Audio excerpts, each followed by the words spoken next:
Speaker గారికి, deputy speaker గారికి, గౌరవ ముఖ్యమంత్రి గారికి, మంత్రులకు, గౌరవ మంత్రులకు, సభ్యులకు, అధికారులందరూ కూడా నమస్కారం.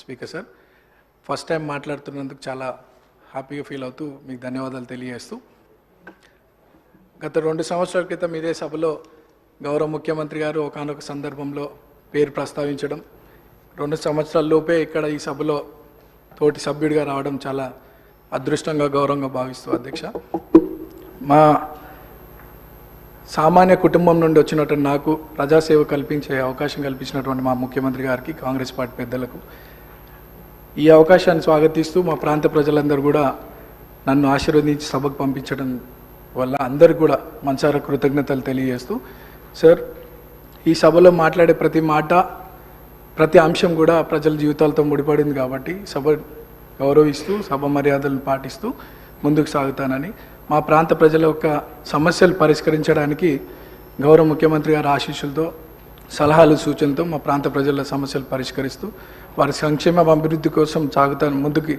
అదే నా లక్ష్యంగా పెట్టుకొని ముందుకు సాగుతానని.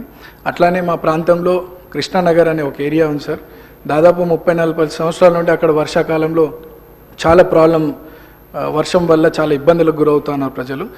మా మంత్రులు అధికారుల దృష్టికి తీసుకెళ్ళినారు, అది పని కొద్దిగా ఆలస్యం అవుతుంది, తొందరగా పూర్తి చేయాలని ఒకటి సభ ద్వారా కోరుకుంటున్నాను. అట్లానే హైటెన్షన్ లైన్స్ మా ప్రాంతంలో ఉండడం వల్ల 10ల సంఖ్యలో ప్రజలు చనిపోయినటువంటి విషయం పూర్వంలో, అది కూడా అధికారుల దృష్టికి తీసుకెళ్ళినారు.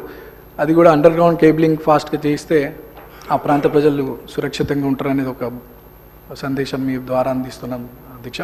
అండ్ చాలామంది పిల్లలు కూడా అక్కడ చదువుకొని 10th తర్వాత ఫైనాన్షియల్ ప్రాబ్లం వల్ల చదువుకోలేని పరిస్థితి. సో అక్కడ ఒక ఇంటర్మీడియట్ అండ్ డిగ్రీ కాలేజ్ కూడా వస్తే బాగుంటుందని ఒక అభిప్రాయం తెలియజేస్తూ, నాకు ఈ అవకాశం ఇచ్చినటువంటి మీకు థ్యాంక్స్. మినిస్టర్ గారు